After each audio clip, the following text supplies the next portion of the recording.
So what will you do when the party's over? So what will you do when the party's over?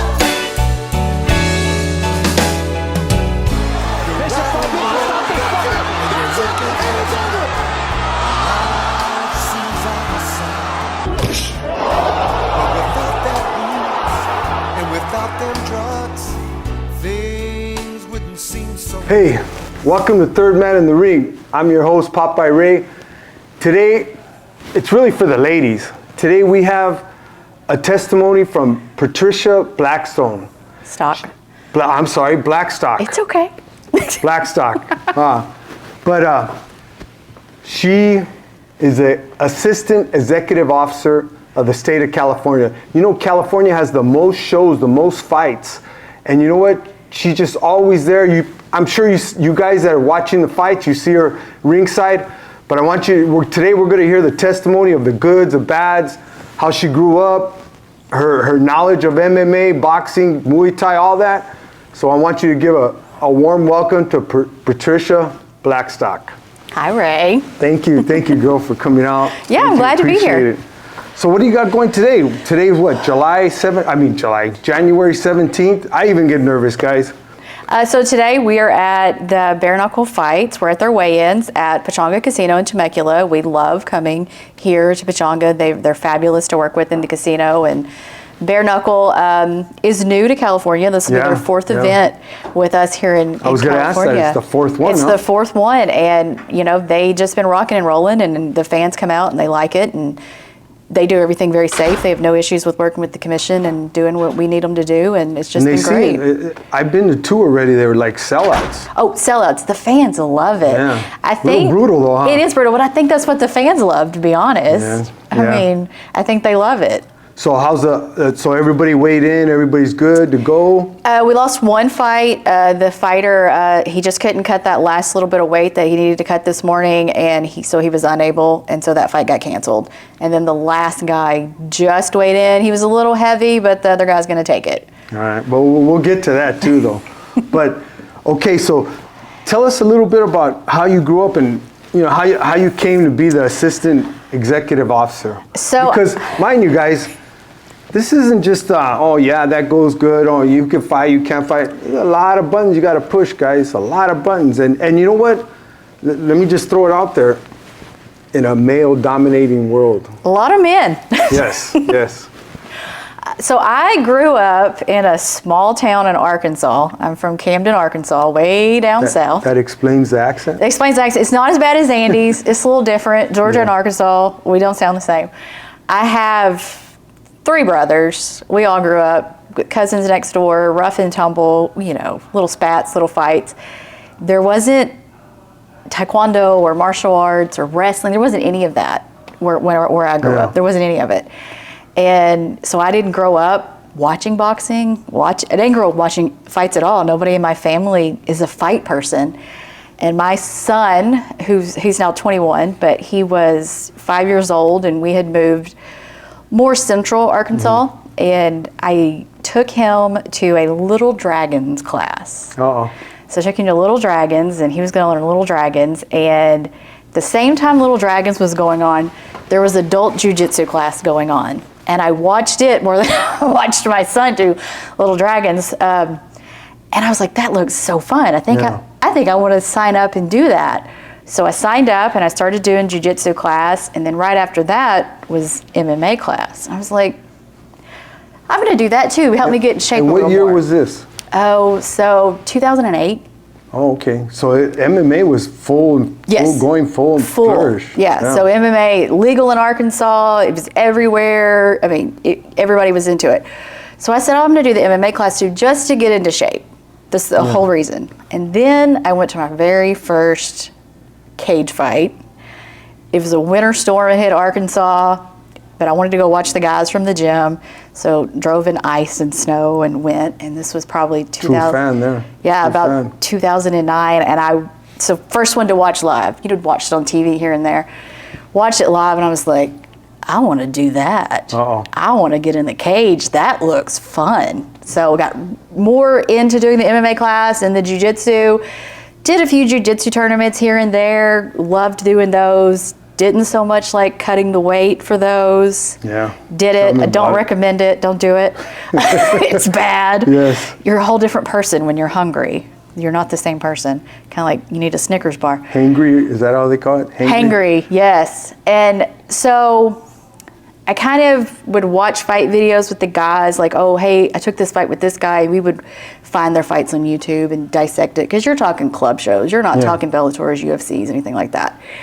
And I just had a knack for going, oh, well, this guy, this is what he does. Like, he will do this. Yeah, yeah. And they were like, oh, man, that's good. I didn't even see that. Why don't you just start working the corner as one of the seconds? And I was like, I could do that. I'll do that. So I started working the corner, still wanting to fight in the cage, but it hasn't happened yet, and it never happened, by the way. So I started working the corner as a cut person and wrapping hands, and then I watched so many stitch videos on hand wrapping and fixing cuts, just fabulous. So then that Was this the pro level or the amateurs? pro and AMs. So in Arkansas, they did pro-ams on the same card, and then we'd have, we would travel, and we'd go to Tennessee with fights, we'd go to Louisiana, we'd go to Texas, we'd go to Oklahoma, so you're just kind of right there. And so I worked corners for the fights for years and loved doing that. So hey fans, this goes to show, it's just not a female, and I'm being male chauvinist. No, yeah. It's just not a female pushing buttons. She knows the game. Loved it. Loved it. Like, if I could just wrap hands and fix cuts all day long, that's what I'd do. Loved it. And so a lot of fights in Arkansas naturally, and I'd been training fighters for a couple years, and the chair of the Arkansas Commission, who was my mentor, Lydia Robertson, came up to me. Props to Lydia. Props to Lydia. I was at a fight, didn't have any fighters, but you're there watching them. I was like, because I know my guys are eventually going to fight these guys, so you might as well know who your competition is. She said, hey, do you have anybody on the card today? And I was like, nope, not a person, just here, just checking it out. She said, have you ever thought about becoming a commission inspector? I said, you mean one of those people in the back that's always telling me what to do? You want me to be one of those people? She was like, yeah, I think you'd be really good at it. You pick up on things fast. I've seen you over the couple years working corners. If you ever think you may want to do it, let me know. I was like, I'll try it. Probably not going to like it, I'll try it. So, y'all got to remember, Arkansas is a small state. Yeah. Not a lot of inspectors. It's a small state. So, I'd corner some fights, and then if I didn't have a fighter on a card, I would accept the assignment to go and kind of shadow to be an inspector. So I did that, just shadowing, and then she's like, hey, we really want to hire you, but if we hire you, you have to quit working the corners of the guys. I really liked the inspecting part. I was like, yeah, I can do that, as long as you're going to keep me busy. You kind of got to be a little badass in a way. I mean, you got to put your foot down. You do. And again, you might not think about it, Patricia, but being a female, do you ever get any like, don't be telling me what to do mentality? Do you know how many I'd check the MMA wraps and be like, no, that's too high up. You don't know what you're talking about. Really? We want to play that game? Exactly. I know what I'm talking about. I did this for years. And I've seen her put guys on check, guys, believe me. So I became their inspector, and then I became their chief inspector, and then their executive director position opened up, and I became a regulator. So that's how the ball That's how it started. Huh? Yeah, that was the ball. And so I was the director of the Arkansas Commission for 7 years. And it was time for a change. So, you just put out the feelers. Working for a state commission or a tribal commission, it's a very small group of us that do it, and there's not a lot of turnover. If you have a regulator that works for a state or a tribal commission and they love what they do, they don't leave the job until it's time to retire. So just trying to find another commission to go and work for, you really have to put out your feelers. And I had known everybody for years through the ABC conferences, and Andy Foster had called me, and this was like September of 2018. He called and he said, I heard you're thinking about leaving Arkansas. And I was like, yeah, and my time's up here. I think I want to go do something different. He said, I have a job that's going to be posted, and I want you to apply for it. So I applied for this job, and I came out in November of 2018, and I interviewed with Andy and Sophia and Mark Rollier. Because it goes so they were the interview panel. They were my interview panel. And then November, Andy offered me the job. Christmas, I was packing and getting ready to move, and my son and I and our 2 dogs drove cross country to come to California, and I started as an analyst in the office January of 2019, and then just a few years ago I applied for the assistant executive officer and was able to make that jump up to right under Andy. So you moved up, so you didn't come in as an executive? No, I came in as an associate governmental program analyst, so just an office analyst. That's a lot of words for me. It is a lot of words. It's a lot of words for a title. Yeah. So, and how do you feel about your job now? You know what? Tell the fans what your daily thing is. Tell the fans what you do on a daily basis. So, not necessarily the shows. Right. So I run the office. So I'm not at all of the shows or all of the weigh-ins. The state office is in Sacramento? Yep, state office in Sacramento. So it's a lot of approving timesheets and travel claims and regulation packages and licensing and reviewing medicals and updating medical forms and trying to make sure that we're on the cutting edge of everything that we're supposed to do here in California, and also coordinating the official Zoom trainings that we do and all of those trainings. So it's a lot of stuff in the office that I do, plus putting together presentations and PowerPoints for Andy when he has to go travel to a conference and give a presentation, making sure that he's prepared and he has everything he needs. And then I also jump in and help the analysts in the office when we do the spot video weight checks. I'll jump in on those with those guys and help them. Well, real quick, tell the fans, what's the big deal on the weight? Like this guy that came in over, what's the big deal? I mean, you know what I mean? I'm 5-6 pounds overweight. What's the big deal? It's bare knuckle, you know, just let me fight. You're 6 pounds overweight after trying to cut down from probably 180 pounds to 155, and you're dry. You're done. Your body's like, I can't lose any more weight. But it's only 2 minutes. Yeah, but it could be 10 minutes if you go all 5 rounds, and then you've got a lactic acid buildup, your brain's not hydrated, your muscles aren't hydrated, you're getting punched in the head constantly. And the reason I ask these questions, guys, to educate you fans that this is how the state of California is on top of their game. They will not, safety is the priority. Am I right? No, yeah, then we reweigh the athletes when they show up on the event day, and we track all of that in the office. And is it the same as boxing? It can't be over 12% or something like that? It's recommended by the Association of Ringside Physicians and by our medical advisory committee and by the Association of Boxing Commissions that fighters are not rehydrating more than 10% from weigh-in day to fight day, okay? So it's 10%, depending on what you weighed in on weigh-in day. That could be a pretty generous amount of pounds that you can gain. But then we'll have athletes that reweigh and it's an 18% gain. Wow. And the other guy, he didn't get the memo that, oh, well, I need to gain 30 pounds too. Yeah. And maybe he fights close to where he walks, and now you have a guy that's 25 pounds heavier than the other guy. It's just not fair. On fight day, it's cheating. Yeah. It's cheating. It's weight class cheating. And so we track that in the office, and we send them warning letters. We put notes on the national databases that the promoters can see and all the other commissions can see. So if this fighter's going to their state, they can be like, you know, maybe I'm not going to approve you at 145 because of all the weight you gained your last fight in California. We're going to let you do maybe a catch at 150 or flat out at 155. Yeah. So. But I mean, is it fair to say that we're one of the strictest state, if not the strictest? We are the gold standard. You know what I mean? California is it.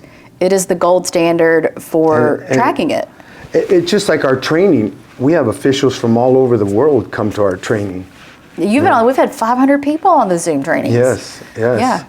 So, I mean, that just goes to show, guys, that the way that she's on it, the boss is on it, and I'm referring to Patricia and Andy. Yeah. You know what I mean? And we're held to a standard like no other.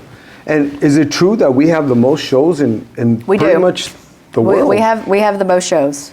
Most shows.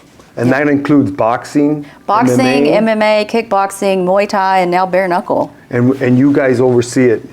Excuse me, not you guys, the state of California. Yeah, so CSAC. we oversee all the professional fights, and then we delegate the amateur MMA to Camo, amateur boxing to USA Boxing, amateur Muay Thai and kickboxing. We now have 3 delegated entities in California that can oversee that, but they report to the commission every quarter. They have to keep the commission updated on what's going on in case there is an issue. But I couldn't imagine if we had to also do the amateurs in addition to the pros. We wouldn't have a break.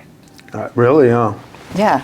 Well, let me ask you a question. I mean, what is probably the weirdest thing you've dealt with so far, as like requests? Because don't you oversee contracts as far as with the manager? Yeah, so contract signings and those requests and stuff.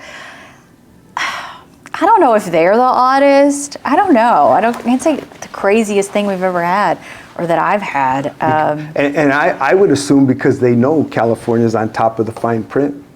That's why they're not going to come here and just, oh, my fighter's going to sign this contract where I get 80% of his pay. You know, I think some of the managers really appreciate that we oversee the contract signings. Yes. I know the fighters do. So there won't be any at last minute little...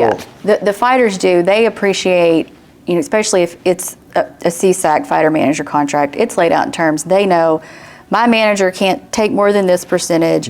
I'm contracted for X amount of length of time with this manager, and this manager is maybe guaranteeing me so many fights a year, and I know that if my manager doesn't do what they're supposed to do, the commission will help me make it right. They'll arbitrate it, or they'll help me get out of my contract. Do you remember? Do you know when this started? Because the reason I ask this, fans, look at the Michael Carbajal in Arizona, the story behind Michael Carbajal with his brother.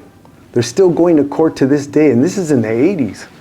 But I don't know when California started doing it. I know they're the only state that does it, which is again another plug for us. That's right. That's right. And at the same time, we have a pension. We have, and now we have an MMA benefit plan. Hear that, So, guys? come on. MMA and boxing.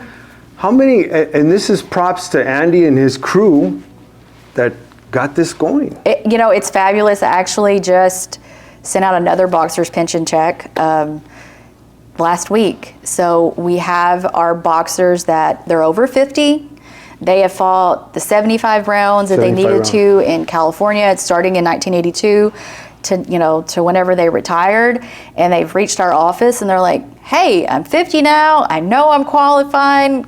Let me get my check." And how many rounds for the MMA? So the MMA benefit plan, so it's very new. It just got approved last year, Yes. which, you know, props to the state of California and all the work, and Assemblymember Haney for really pushing it. So, you know, it's been great.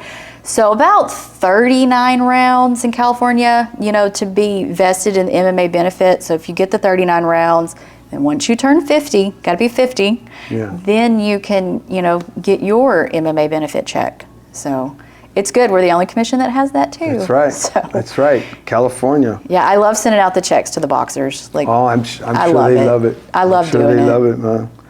I just got a little comment from one of the inspectors, and Chewy from, you Yep, oh, obviously yeah, know we know Chewy. We all Chewy. know you. This is what he wrote. I had to travel to Arkansas to learn how to speak just like her. That's obviously her accent. But I communicated with her great. All jokes aside, she's been a great person to work with for the past few years, and that she's been with the commission. As a lead inspector, I depend on her to help me take care of a lot of issues that come up at the events. Nothing but love for her. Lead Inspector Chewy Villarreal. That's pretty cool. Well, right? that was nice. Love Yeah. Chewy. Yeah. So with that said, what do you see yourself 5 years from now? Hopefully still working with a commission, hopefully still in California. Let me interrupt real quick. Is your position appointed or? No. Interviewed, you know, it's a state job. Interview for it, get hired So for obviously Andy got the best. You know what I mean? it. I mean, but I had known Andy since he was with Georgia. I mean, that's how I met Andy. Andy was the commissioner of Georgia, I was running Arkansas, we meet at all these ABC conferences. You meet everybody. Yeah. And that's kind of how Andy met me, and then I met Andy. And I mean, Andy's always been the name, to be honest. He's always been the name. He's always been that guy. So. But to be humble, Andy wouldn't have picked you if he felt you couldn't do it. That is true. Yeah. I mean, yeah. It's like refereeing. You know what? He doesn't give you an assignment if he doesn't think you can hack it. That's right. You know, Andy will break bread with me, go out to dinner, but if he feels I'm not the guy for that fight, you're not going to get the fight. That's true. And you know what? I'm good with that. I'm good with that. I don't want to be put somewhere where I'm not, you know what I mean? And this is why Jack and Tom are top mentors, but the same with you. He wouldn't have picked you if you wouldn't have.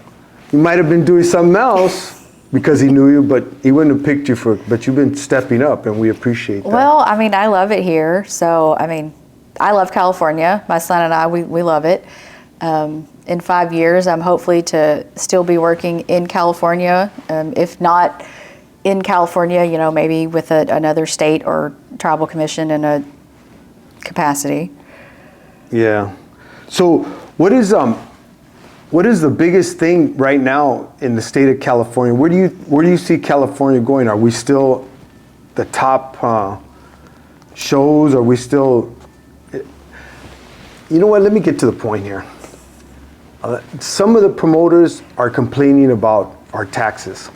Is there any way we can get around that? Is there any way we could help out because I noticed shows, we still get the most shows, but they are traveling. Yeah. Where before, I remember back in the day, they were always here. You know, but, you know, the athletic commission has no control over, you know, the state taxes on fighters' purses or anything like that. We get, you know, a little bit of a gate tax.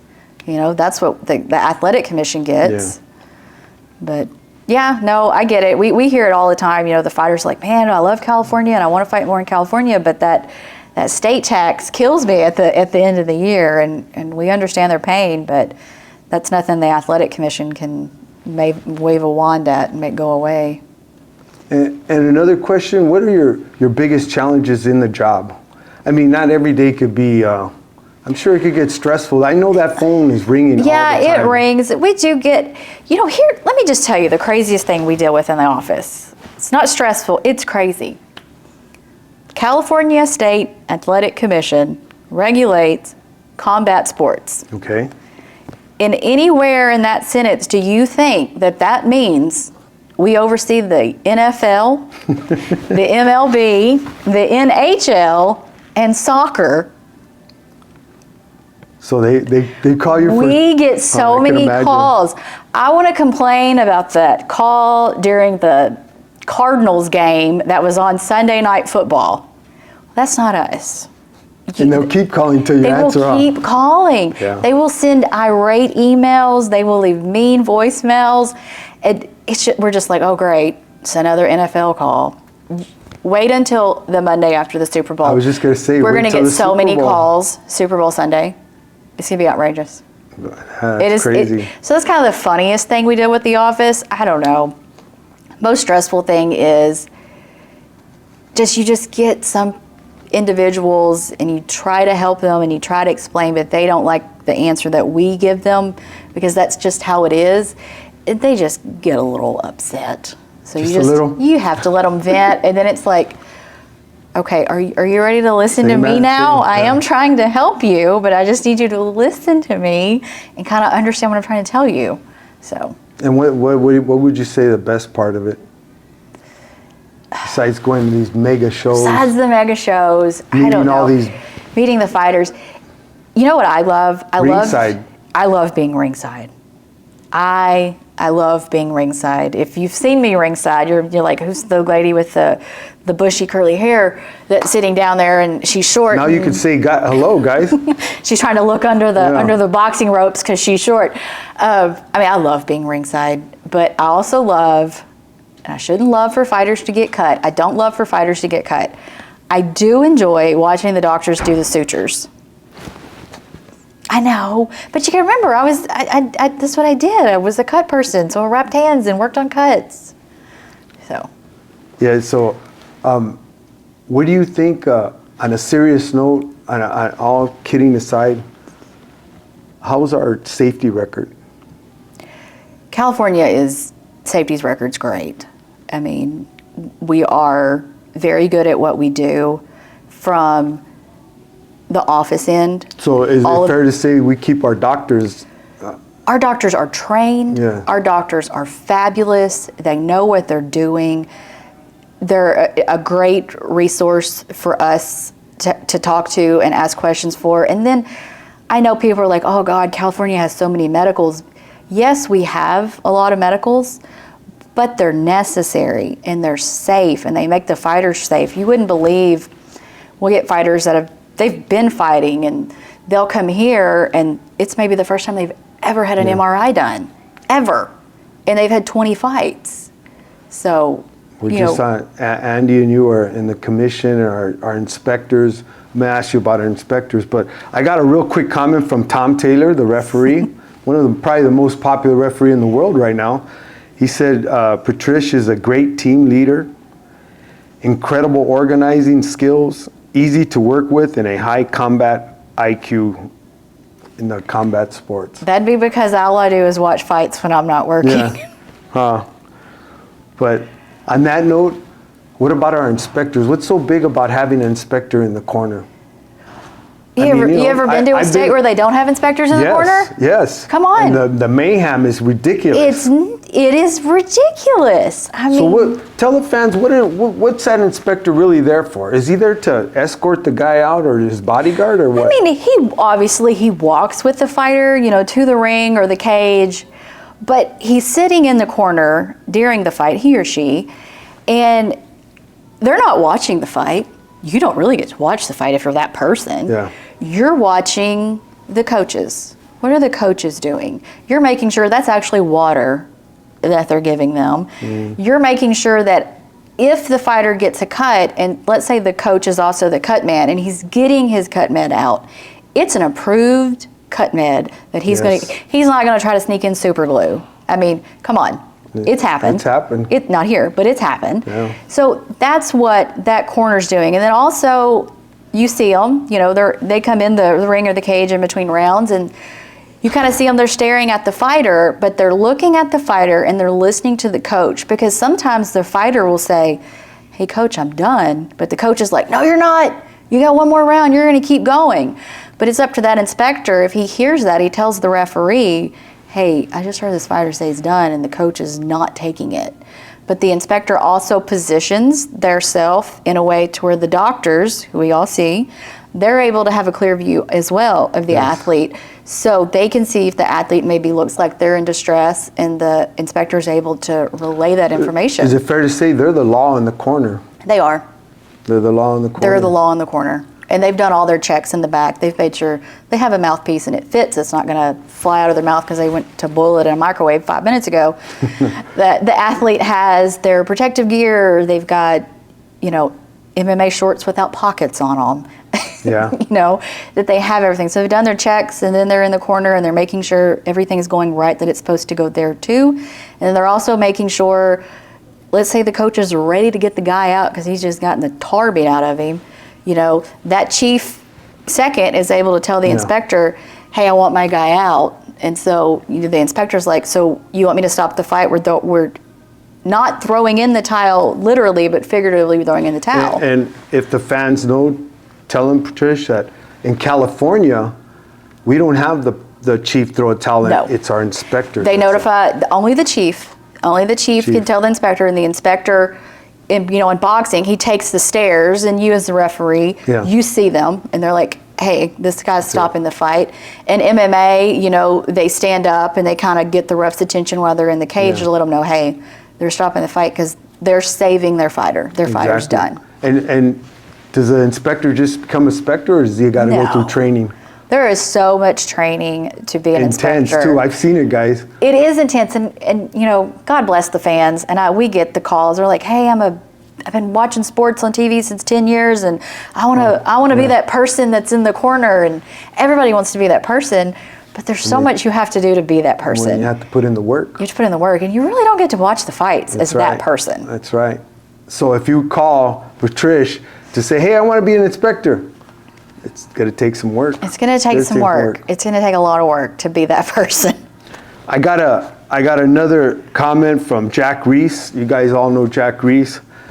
He says about Patricia, she's lots of things. She's great, has an expert understanding of combative sports and regulating sports. She's committed to always doing a great job. And Jack's one of the top referees in the world. Well, he just retired. He just retired. Now, Jack, I blow Jack's phone up on the weekend because, like I said, the joke is in the office, what are we going to do if Trisha ever gets a life and is not watching fights when she's not at fights? I will be watching fights at 10 o'clock in the morning that it's going on in the UK, and I will text Jack, are you watching so-and-so fight? He's like, no, give me the 6 in the morning. Give me the rundown of what's going on. And, and I have so many notes. If you ever look at my phone, there's this notes section, and it's just like curious calls, or why did the referee do this, or, oh man, that's not the score I had. Maybe I need to go back and watch it. But I do. I text Jack a lot when it comes to the refereeing for boxing if I think there's something that I'm questioning. Yeah. So how is it working elbow to elbow with Andy Foster? One of the, probably in my opinion, one of the strongest EO in the world. In the world. Yeah, hands down in the world. In the world. It's great. He's a very busy man, and if he's a busy man, you're a busy person. There you go. Because there are things that you have to do that Andy needs done. And sometimes you get an hour notice that you got to get something done.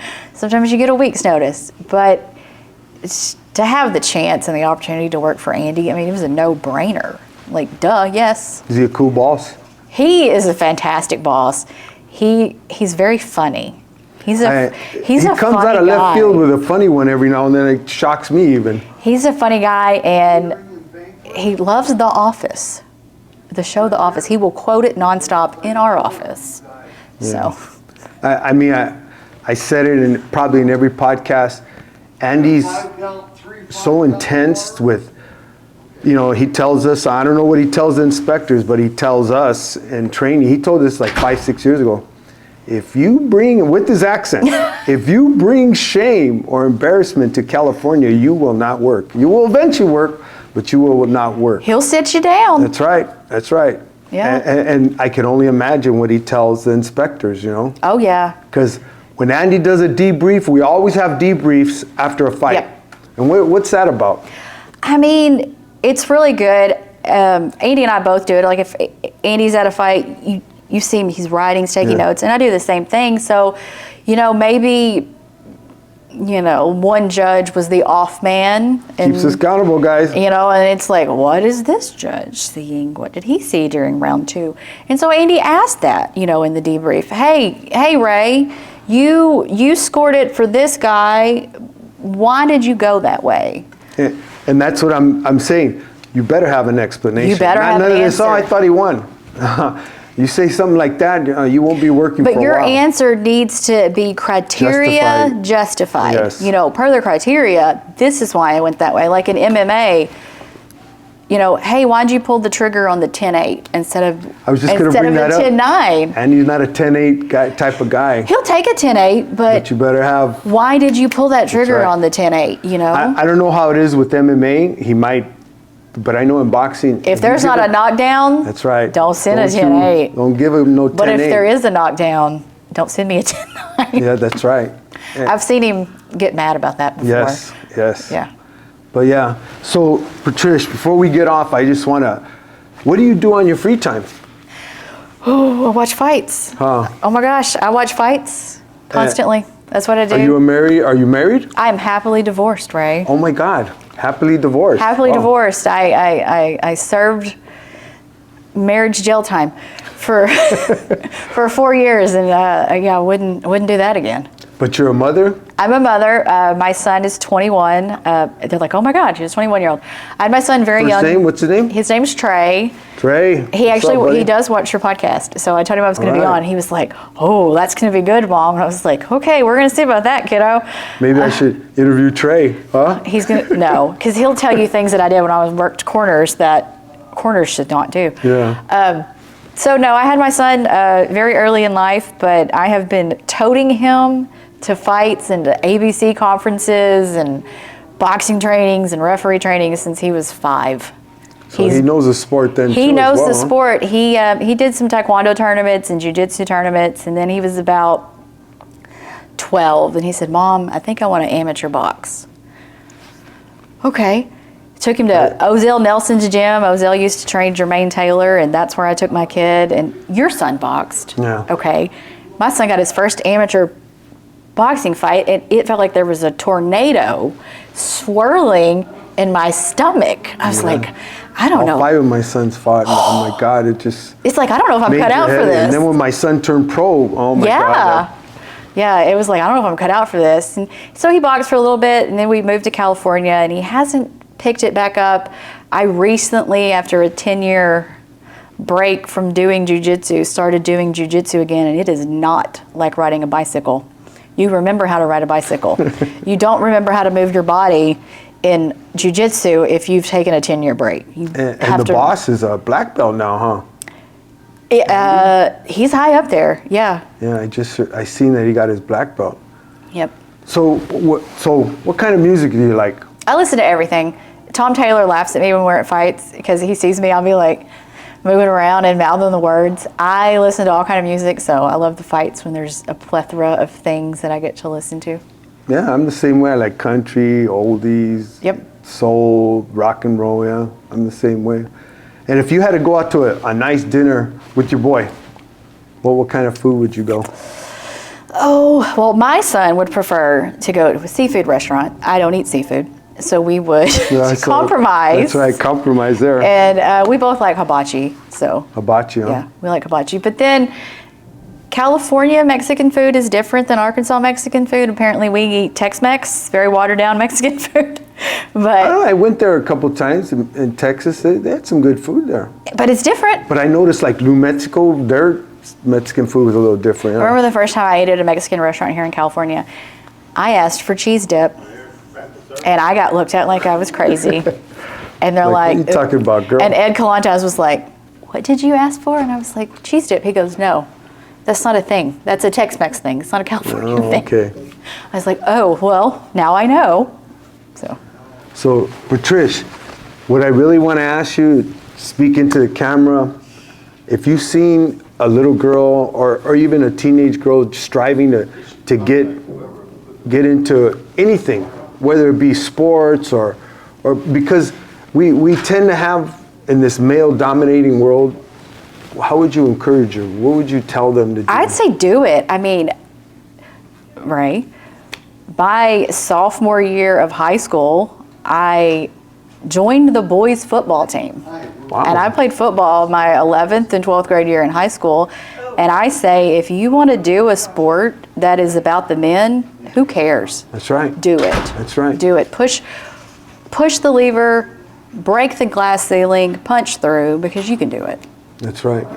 So just stay motivated. Stay motivated. Education. I have a teaching degree. That's what I went to school for. That's what I have. I did not teach, but that's what I have. That explains when you tell us what to do, right? Yes. Yeah. Yeah. You know, I will say a teaching degree does help wrangle fighters. Does it? Yes, it does. If you can wrangle anybody in any type of school setting, you can wrangle fighters. Cool. Well, hey, Patricia, I really appreciate you coming on, and we'll do this in a year or so. Yeah. See where we're at. But I just want to thank you. Say bye to the fans. Bye, y'all. Hey, guys, when you see her ringside, come and say hi. Please. All you ladies, come and say hi. All right, guys, God bless.